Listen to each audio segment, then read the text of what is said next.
are, our trials in this light appear all the same.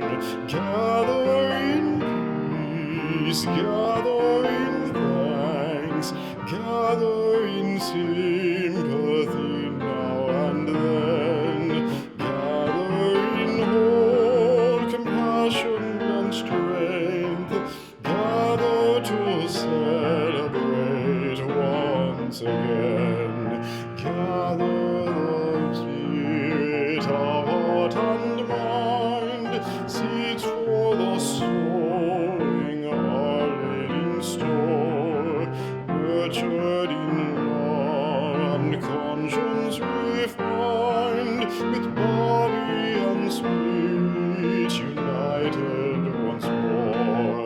Gather in peace, gather in thanks, gather in sympathy now and then, gather in hope, compassion and strength, gather to celebrate once again. Gather the spirit growing in all, drawn by the moon and fed by the sun, winter to spring and summer to fall, the chorus of life resounding once more. Gather in peace, strength, sympathy now and then, gather in hope, compassion and strength, gather to celebrate once again. Gather in peace, gather in thanks, gather in sympathy, in hope, compassion and strength, gather to celebrate once again.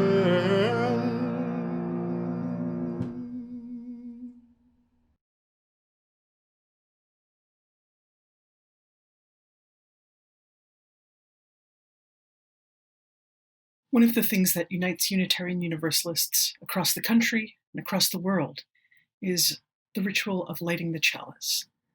It reminds us of ways that we are connected even when we can't be together in person. Leading the chalice lighting this morning are 4 members of this congregation who will be completing their service on the Board of Trustees soon: Laura Bolletino, Mark Doman, Terry Madden, and Vilma Mesa.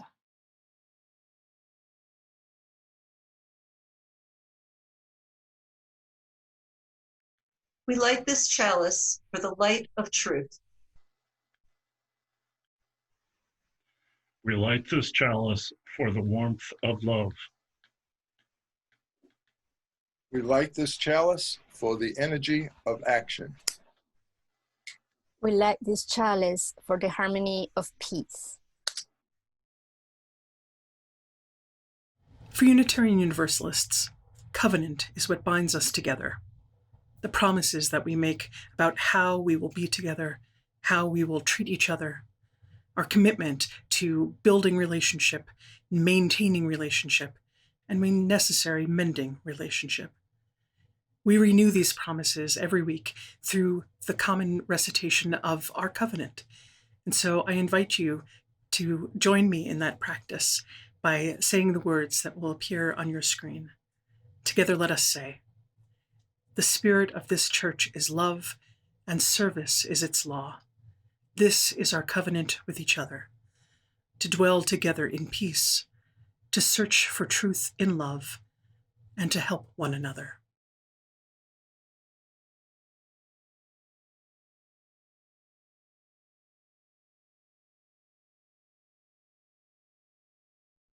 This is the time of year when our congregation has its annual meeting.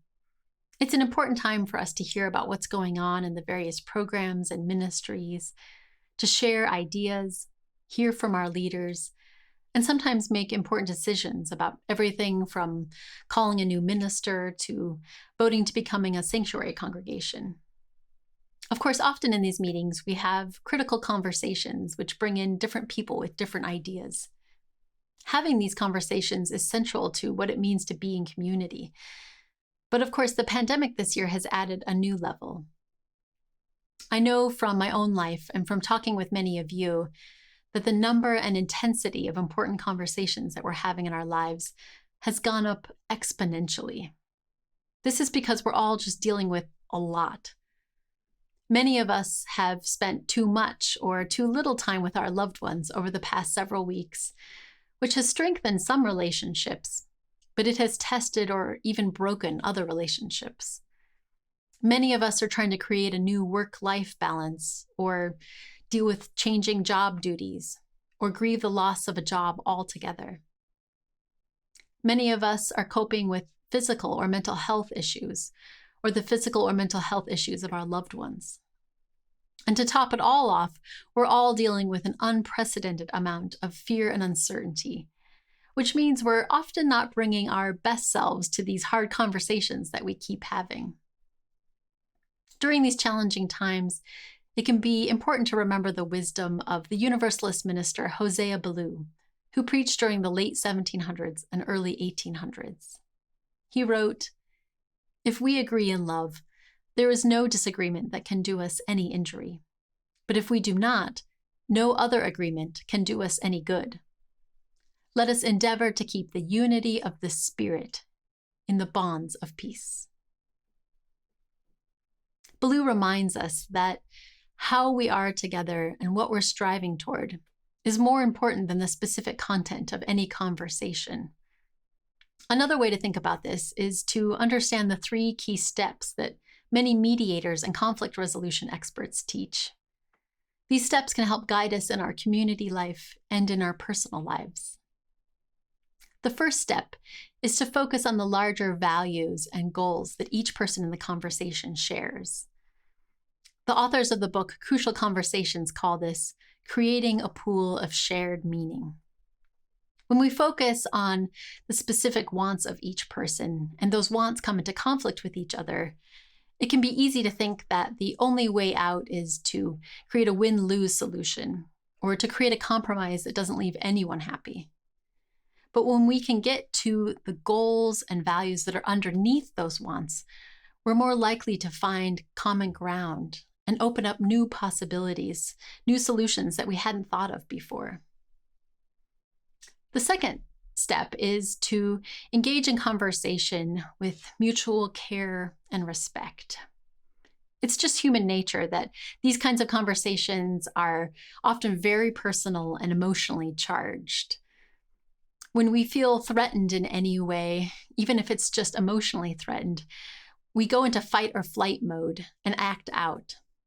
And in that mode, we also can't access the parts of our brains that we need for critical thinking and problem solving.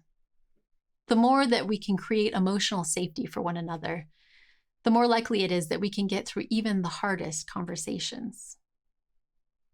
The third and final step is what the renowned international negotiator William Ury calls going to the balcony. Because, of course, in many conversations, it's likely that we will forget our shared purpose and our shared care for one another in the heat of the moment. So he suggests going mentally, so to speak, to the balcony so that we can get a higher, more distant perspective. This allows us to take a breath and remember what our shared purpose was and how we want to be with each other. Then we can return and refocus the conversation in a more helpful way. Of course, these steps are easier said than done. Relationships are just hard, and even showing up to do the work is hard enough, much less doing the work. But as this time period has reminded us, we are all tightly interconnected, and we need each other now more than ever. So as we go forward into our meeting and into the many conversations that we'll have in our lives in the coming weeks and months, may we strive to be a people of a higher vision, a deeper love, and an unwavering commitment. May it be so, and blessed be.